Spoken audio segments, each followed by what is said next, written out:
இப்படி ஏதாவது கொரோனா வந்து இப்படி ஒரு வருஷம் காணாத போனால் நாட்டு மக்களுடைய நிலை என்ன வருது? பாதி பேர் மேலே போயிருப்போம். நாமெல்லாம் கொரோனா என்பது காற்றில் எளிதாக பரவக்கூடிய ஒரு வைரஸ் நோய். இதை எல்லோருமே பயந்தோம். நல்லா உங்களுக்கு எல்லாருமே தெரியும். இன்னைக்கு மக்கள் ஒரு பயத்தோடு அச்சத்தோடு வாழ்ந்தாங்க. அந்த காலத்தில் கூட விலை மதிக்க முடியாத உயிரை பத்திரமாக காப்பாற்றிய அரசாங்கம் அதிமுக அரசாங்கம். இன்றைக்கு இந்திய திருநாட்டிலே கொரோனா வைரஸ் பரவலை தடுத்த முதல் மாநிலம் தமிழ்நாடு. வல்லரசு நாட்டில் கூட லட்சக்கணக்கான உயிர் இன்றைக்கு துறந்துட்டாங்க. தமிழ்நாட்டில் அப்படி இல்லை. ஒரு நிர்வாக திறமையுள்ள அரசாங்கம் சரியான முறையில் கொரோனா வைரஸ் பரவலை தடுத்தோம். கொரோனா வைரஸ் பரவல் யாராவது ஏற்பட்டால் தகுந்த சிகிச்சை அளித்து குணமடைய செய்து அவளை வீடு திரும்புகின்ற அளவிற்கு ஒரு அற்புதமான ஆட்சி கொடுத்த அரசாங்கம் அதிமுக.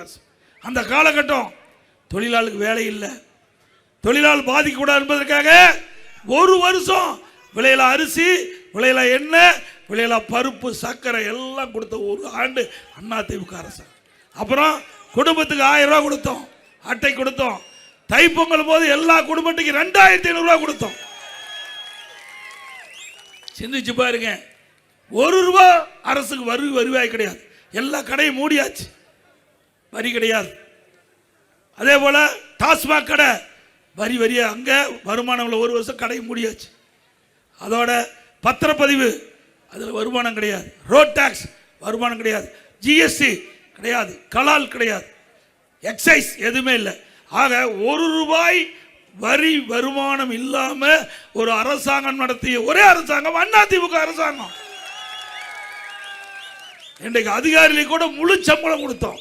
பக்கத்தில் ஆந்திரா, கேரளா, கர்நாடகா, தெலுங்கானா எல்லாம் 30% அரசு ஊழியரை எண்ணி பார்க்க வேண்டும். 30% சம்பளத்தை பிடித்தம் செஞ்சாங்க. 1 ரூபாய் பிடித்தம் செய்யாம, 1 ரூபாய் பிடித்தம் செய்யாத முழு சம்பளத்தை வழங்கிய ஒரே அரசாங்கம் அதிமுக அரசாங்கம்.